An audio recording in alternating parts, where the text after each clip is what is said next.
ఈ ఘటనకి సాయం అందించాలి. 4 మృతదేహాలు కూడా ఇక్కడ ఆందోళన మరింత ఉధృతమవుతుంది. జిల్లా కలెక్టర్ గారు కానీ, జాయింట్ కలెక్టర్ గారు కానీ, ఆర్టీఓ కానీ అందరూ కూడా ఇక్కడికి రావాలి. వీళ్ళకి స్పష్టంగా నష్టపరిహారం ఎంత ఇస్తారనేది ప్రకటించాలి. పోలీసు వారికి ఉన్న బాధ్యత జిల్లా అధికార యంత్రాంగానికి, ప్రభుత్వానికి లేకపోవడం విచారకరం.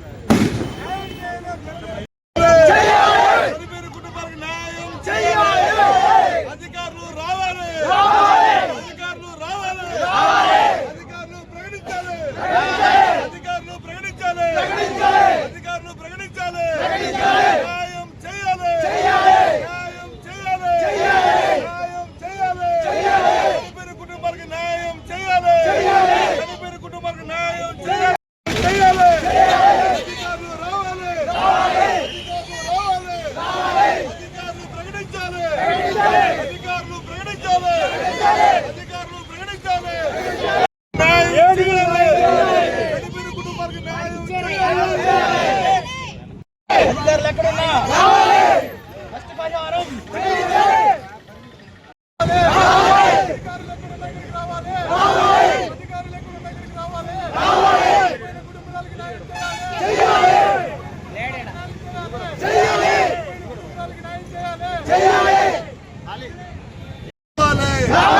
అధికారులు ప్రకటించాలి, అధికారులు వచ్చి ప్రకటించాలి. 24 గంటలు చెప్పినా జరిగిన ఇంతవరకు ప్రభుత్వం పట్టించుకోకపోవడం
మొత్తం ప్రజలందరినీ కూడా ఒక్కసారి ఉలిక్కిపాటికి దిగ్భ్రాంతికి గురి చేసినటువంటి ఘటన నెల్లూరు జిల్లాలోని సంగం అవతల ఉన్నటువంటి పెరమన దగ్గర ఒకే కారులో ప్రయాణిస్తున్నటువంటి 7 కుటుంబ సభ్యుల ప్రాణాలు హఠాత్తుగా గాలిలో కలిసిపోయాయి. అత్యంత దారుణమైనటువంటి ఘటన.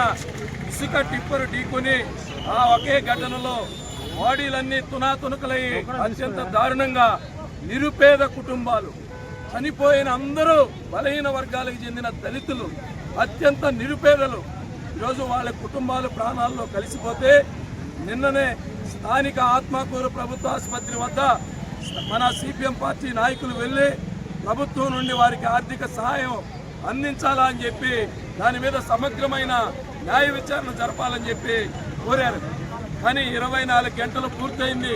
కనీసం అంత్యక్రియలు చేసుకోవడానికి కూడా డబ్బులు లేనటువంటి నిరుపేద కుటుంబాలు, ఇటువంటి కుటుంబాలకి సహాయం అందించాల్సినటువంటి బాధ్యత ఈ ప్రభుత్వానికి లేదా అని మేము ప్రశ్నిస్తా ఉన్నాం. ఆ దుర్ఘటనలో చనిపోయినటువంటి 7 మంది కుటుంబ సభ్యులకి తక్షణమే ప్రభుత్వం ఎక్స్ గ్రేషియాని నష్టపరిహారాన్ని ప్రకటించాలని చెప్పి సిపిఎం పార్టీగా మేము డిమాండ్ చేస్తున్నాం. జిల్లా కలెక్టర్ గారు తక్షణమే ఈ స్పాట్కి రావాలి. బాధితులకి ప్రభుత్వం వైపు నుంచి అందించేటటువంటి సహాయం పట్ల స్పష్టమైనటువంటి హామీ ఇచ్చేంత వరకు ఈ పోరాటం కొనసాగుతుందని చెప్పి తెలియజేస్తున్నాం. తట్టిపోవడం అనేది అది వ్యక్తుల యొక్క మానవత్వం, వారితో యొక్క ఓదార్పు. ప్రభుత్వానికి బాధ్యత ఉన్నది. స్పష్టంగా ఈ ప్రభుత్వానికి ఒక 7 కుటుంబాలు, ఈరోజు 7 మంది ఒకే కుటుంబంలో 7 మంది ప్రాణాలు గాలిలో కలిసిపోతే ఈ కుటుంబానికి న్యాయం చేయడం ప్రభుత్వానికి పెద్ద విషయమా? ఇదే మేము అడుగుతున్నాం. అందుకని తక్షణమే ఈ ప్రభుత్వం స్పందించాలి. యుద్ధ ప్రాతిపదికన వారికి ఆన్ ది స్పాట్ ఇక్కడ సహాయం అందించాలి. స్పష్టమైనటువంటి హామీని జిల్లా కలెక్టర్ గారు ఇక్కడికి రావాలని చెప్పి మేము డిమాండ్ చేస్తున్నాం.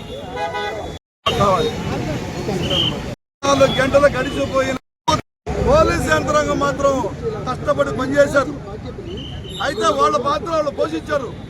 ప్రభుత్వం ఏమి ప్రకటించకపోగా ప్రభుత్వం వెంటనే చనిపోయిన కుటుంబాలకి ప్రతి ఒక్కరికి 25 లక్షల రూపాయలు ఇవ్వమని చెప్పేసి సిపిఎం పార్టీగా నిన్నటి డిమాండ్ చేస్తున్నాం. మంత్రి గారు మేము వస్తాము, మేము ఇస్తాము, మేము ఏదో కల్పిస్తాం అంటున్నారు. ప్రకటించింది. అధికారులు రమ్మని చెప్పండి, ఆర్డీఓ గారు రమ్మని చెప్పండి, కలెక్టర్ గారు రమ్మని చెప్పండి, ప్రకటించండి. ఆ కుటుంబాలకు మేము ఇంత ఇస్తున్నామని చెప్పండి. మేము సంతోషిస్తాం తప్ప మరొకటి కాదని చెప్పేసి ఈ ఒక ఇళ్లకు వచ్చి పరామర్శించిపోవడం కాదు, వాళ్ళకి నష్టపరిహారం ఇవ్వమని చెప్పేసి ప్రతి ఒక్కరికి 25 లక్షల రూపాయలు కట్టాలని చెప్పేసి మేము సిపిఎం పార్టీగా డిమాండ్ చేస్తున్నాము. అధికారులు వచ్చి చెప్పాలని చెప్పి తెలియజేస్తున్నాం. మిత్రులారా,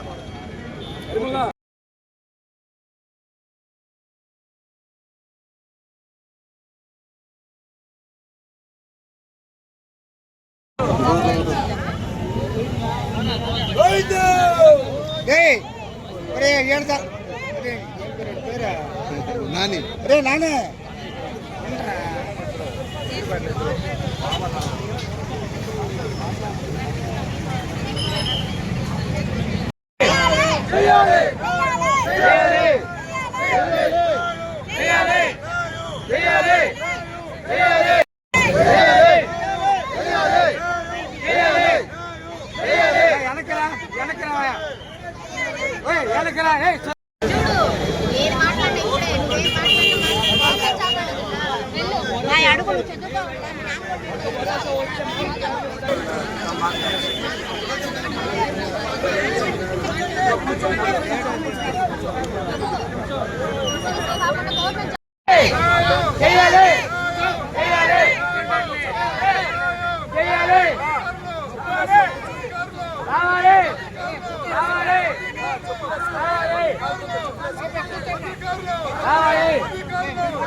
కన్ఫామ్ గా చెప్పండి సార్, కన్ఫామ్ గా చెప్పండి. ఈ డౌట్స్ క్లారిటీ ఏంటంటే ఇంతమంది మీడియా ముఖంగా డిఎస్పీ గారు అంటే ఈ డివిజన్ మొత్తానికి పెద్ద అధికారి, పోలీస్ అధికారుల సమక్షంలో మనందరికీ కూడా తహసీల్దార్ గారు అంటే ఒక మ్యాజిస్ట్రేట్ గారు ఆయన వచ్చి ఇక్కడ హామీ ఇచ్చాడు. అయినా మనల్ని మోసం చేస్తే ఏం చేయాలని చేయలేమా అన్నా? ఇంతకుముందు మీ డిఎస్పీ గారు మీరు చెప్పినట్టు 2 గంటల సేపు బాడీ ఇక్కడ కూర్చోబెడితే మీ డిఎస్పీ ఉన్న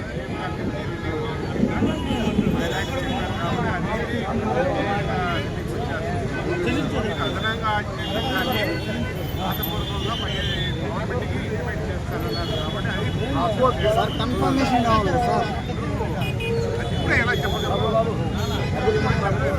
తహసీల్దార్ వచ్చారు, తహసీల్దార్ అంటే రాజకీయ పార్టీ కార్యకర్త అధికారి, డిఎస్పీ గారు ఉన్నారు.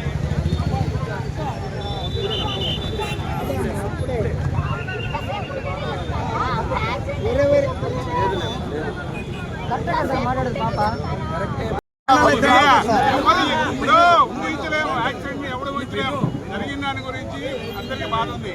నిన్నటి నుంచి పోలీసులు చనిపోయిన కుటుంబ సభ్యులకి అన్ని రకాలుగా లీగల్గా కూడా ఎస్పీ గారు పరంగా కేసు పెట్టించారు. ఎవరు ఎక్కడ కూడా పెట్టని విధంగా కేసు పికప్ చేయించారు. దాని విషయంలో అలానే ప్రభుత్వానికి అంటే నేషనల్ ఇన్సూరెన్స్ పాలసీలో భాగంగా కుటుంబ చనిపోయిన ప్రతి వ్యక్తికి 2 lakhs కింద కాంపన్సేషన్ వచ్చేదానికి ప్రపోజల్ పెట్టిస్తాం. అది కూడా తొందరగా సెటిల్ అయ్యేదానికి మేము డిస్ట్రిక్ట్ జిల్లా జడ్జి గారి యాక్షన్ తీసుకున్న కోర్టులో కూడా మేము ఇన్సూరెన్స్